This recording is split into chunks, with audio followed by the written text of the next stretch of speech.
শুভেচ্ছা,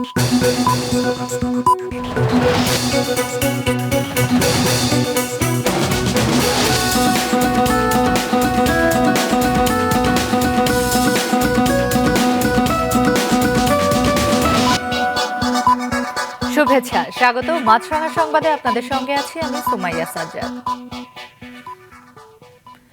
মূল বেতনের ২০% বাড়ি ভাড়া, ১,৫০০ টাকা মেডিকেল ভাতা ও কর্মচারীদের উৎসব ভাতা ৭৫% করার দাবিতে সোমবার শহীদ মিনারে আমরণ অনশন ও শিক্ষক সমাবেশ কর্মসূচি পালন করছেন বেসরকারি শিক্ষা প্রতিষ্ঠানের এমপিওভুক্ত শিক্ষক কর্মচারীরা।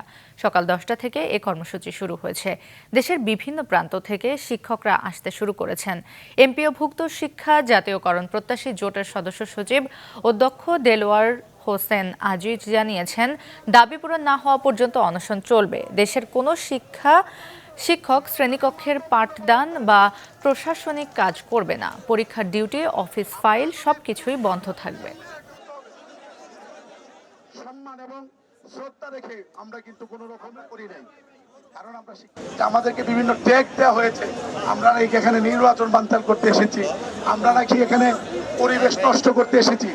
নিশ্চয়ই এই ঘটনাগুলো থেকে আপনাদের কাছে পরিষ্কার হয়ে গিয়েছে যে আমাদের কোনো খারাপ নিয়ত নেই। আমাদের ন্যায্য দাবি এবং অধিকারের প্রশ্নে এখানে এসেছে, ঠিক কিনা?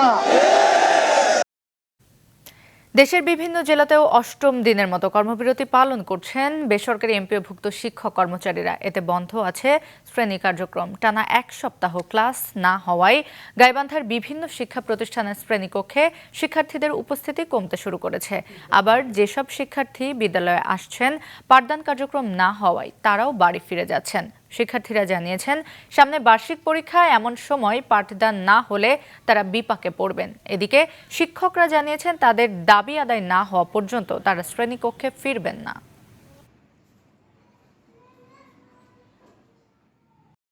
কর্মচারীরা সারা বাংলাদেশের ন্যায় আমরা কর্মবিরতি পালন করছি আমাদের যৌক্তিক দাবি নিয়ে। আমাদের অনেক টিচার ঢাকায় গেছেন তাদের আন্দোলন করার জন্য, আমরা তাদেরকে সমর্থন করি। এই ন্যায়সঙ্গত দাবি যতদিন পর্যন্ত পূরণ না হবে ততদিন পর্যন্ত আমাদের বেসরকারি স্কুল কলেজের যে ৬ লক্ষ শিক্ষকের যে প্রাণের দাবি, যে অধিকারের দাবি, ভালোভাবে বেঁচে থাকার লড়াইয়ের দাবি, এটার জন্য আন্দোলন সংগ্রাম চলবে। ত্রয়োদশ জাতীয় সংসদ নির্বাচনের সময় আইন শৃঙ্খলা পরিস্থিতি সহ বিভিন্ন ইস্যু নিয়ে বৈঠকে বসছে নির্বাচন কমিশন। কমিশনের সভাকক্ষে সকাল 10:30টায় এ বৈঠক শুরু হয়। এতেই স্বরাষ্ট্র মন্ত্রণালয়, ৩ বাহিনী, বিজিবি, কোস্টগার্ড, র্যাব ও পুলিশের নানা পর্যায়ের কর্মকর্তারা উপস্থিত আছেন। ইসি কর্মকর্তা জানিয়েছেন, আইন শৃঙ্খলা বাহিনীর এই সভায় ভোটের সময় বিভিন্ন বাহিনীর সমন্বয়, সংখ্যালঘুদের নিরাপত্তা, বিদেশি সাংবাদিক ও পর্যবেক্ষকদের নিরাপত্তা, অবৈধ অস্ত্রের ব্যবহার রোধ, সাইবার নিরাপত্তা সহ 13টি নিয়ে আলোচনা হবে বলে কথা রয়েছে।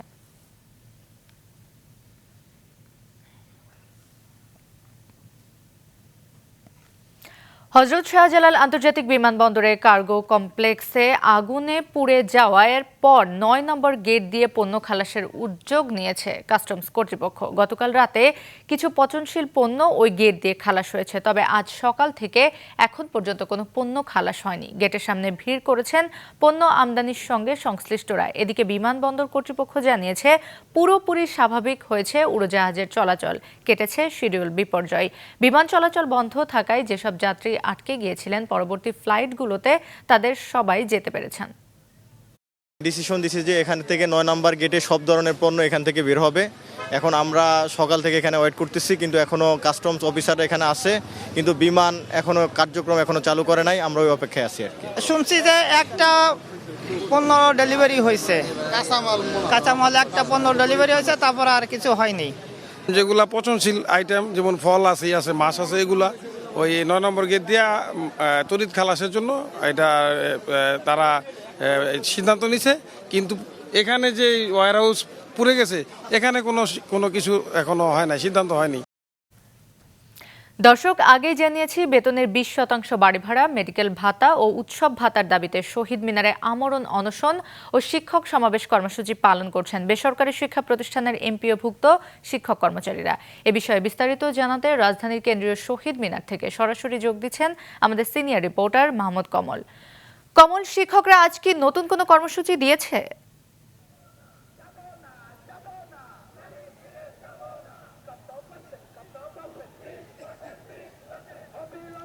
না সুমাইয়া, এখনো পর্যন্ত নতুন কর্মসূচি নেই। এই যেই কর্মসূচিটি আপনি দর্শকদের জানাচ্ছিলেন, সেই কর্মসূচিটি এখন পালন করা হচ্ছে এবং এই সমাবেশটা শুরু হয়েছে 11:30 নাগাদ এবং এর 15 মিনিট পরেই দেখেছি যে আমরা জাতীয়তাবাদী দল বিএনপির পক্ষ থেকে শহীদুদ্দিন চৌধুরী অ্যানি এসেছিলেন, যুগ্ম মহাসচিব।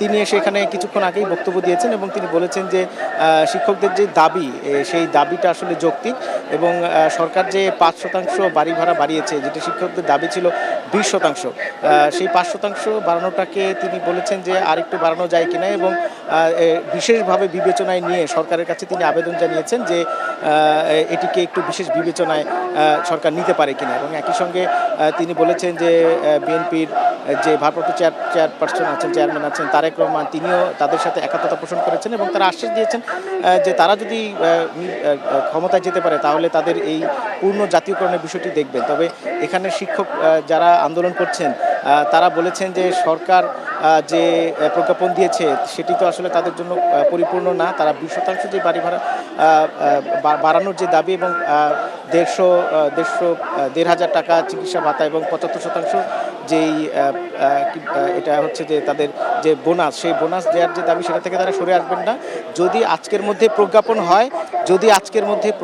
হয় তাহলে হচ্ছে যে তারা সন্ধ্যার মধ্যেই এখান থেকে সরে যাবেন এবং তারা জোর দিয়ে দাবি জানিয়েছেন যে তারা আসলে কোনো অপ্রীতিকর অবস্থা তারা তৈরি করতে চান না দেশের মধ্যে। সেজন্য বিশেষ বিবেচনায় হলেও তাদের যে পূর্ণ মর্যাদার সেটি দেওয়ার জন্য সরকারের কাছে তারা আবেদন জানিয়েছেন এবং দাবিও জানিয়েছেন। সুমাইয়া, ধন্যবাদ কমল। কেন্দ্রীয় শহীদ মিনার থেকে এমপি ও ভুক্ত বেসরকারি শিক্ষক কর্মচারীদের আন্দোলন সম্পর্কে জানালেন সহকর্মী মাহমুদ কমল। আন্তর্জাতিক যুদ্ধবিরতি শুরুর পর থেকে এ পর্যন্ত গাজা উপত্যকায় ইসরায়েলি হামলায় নিহত অন্তত 97 প্যালেস্টাইনি, আহত হয়েছেন আরও 230 জন। কয়েক দশক ধরে উপত্যকায় চলা ইসরায়েলি আগ্রাসনের অবসানের লক্ষ্যে এ পর্যন্ত হওয়া যুদ্ধবিরতি 80 বার ভঙ্গ করেছে ইসরায়েল, জানিয়েছে গাজাই মিডিয়া অফিস। ইসরায়েলি সেনাবাহিনী দাবি করেছে হামাস যুদ্ধবিরতি লঙ্ঘন করায় হামলা চালানো হয়েছে, এতে কয়েকজন নিহত হয়। তবে হামাস দাবি করেছে যুদ্ধবিরতি লঙ্ঘনের অভিযোগ একটি অজুহাত মাত্র। ইসরায়েল চায় উপত্যকা নিশ্চিত করতে গাজায় ইসরায়েল ও হামাসের মধ্যে যুদ্ধবিরতি এখনও কার্যকর বলে জানিয়েছেন মার্কিন প্রেসিডেন্ট ডোনাল্ড ট্রাম্প। অভিবাসন, শিক্ষা ও নিরাপত্তা নীতির বিরুদ্ধে যুক্তরাষ্ট্রের বহু শহরে প্রেসিডেন্ট ট্রাম্পের বিরুদ্ধে নো কিংস বিক্ষোভ সমাবেশ অনুষ্ঠিত হয়েছে। যুক্তরাষ্ট্রের 50টি অঙ্গরাজ্যের সবগুলোতে ট্রাম্প প্রশাসনের বিরুদ্ধে এ বিক্ষোভ সমাবেশ হয়। আয়োজকদের অভিযোগ, যুক্তরাষ্ট্র ফ্যাসিস্ট শাসনের দিকে এগোচ্ছে। তারা এই কর্তৃত্ববাদী শাসনের অবসান চান। এর আগে লন্ডনে মার্কিন দূতাবাসের বাইরেও বিক্ষোভ করেন মার্কিন নাগরিকেরা। এছাড়া মাদ্রিদ ও বার্সেলোনাতেও বিক্ষোভ করেছেন কয়েকশো মানুষ। গেল শুক্রবার ফক্স নিউজে প্রচারিত এক সাক্ষাৎকারে ট্রাম্প জানান, বিক্ষোভকারীরা তাকে রাজা বললেও তিনি তা নন।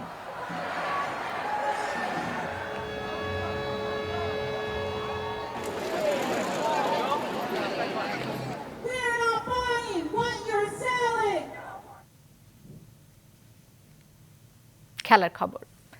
মেয়েদের ওয়ানডে বিশ্বকাপে নিজেদের ষষ্ঠ ম্যাচে আজ শ্রীলঙ্কার বিপক্ষে খেলবে বাংলাদেশ।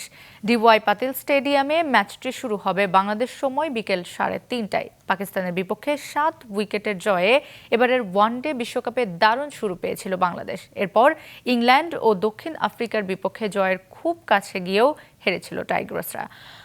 আসর থেকে বিদায় নিলেও ভালো ক্রিকেট উপহার দিয়েছেন নিগার সুলতানা জ্যোতির দল। এবার শ্রীলঙ্কাকে হারিয়ে আসরের দ্বিতীয় জয় তুলে নিতে চায় তারা। বিশ্বকাপে কখনোই দুটি দলের বিপক্ষে জয় পায়নি টাইগার্সরা। ওয়ানডেতে শ্রীলঙ্কার বিপক্ষে 3 ম্যাচ খেলে দুটিতেই হেরেছে বাংলাদেশ, একটি ম্যাচ পরিত্যক্ত হয়েছে।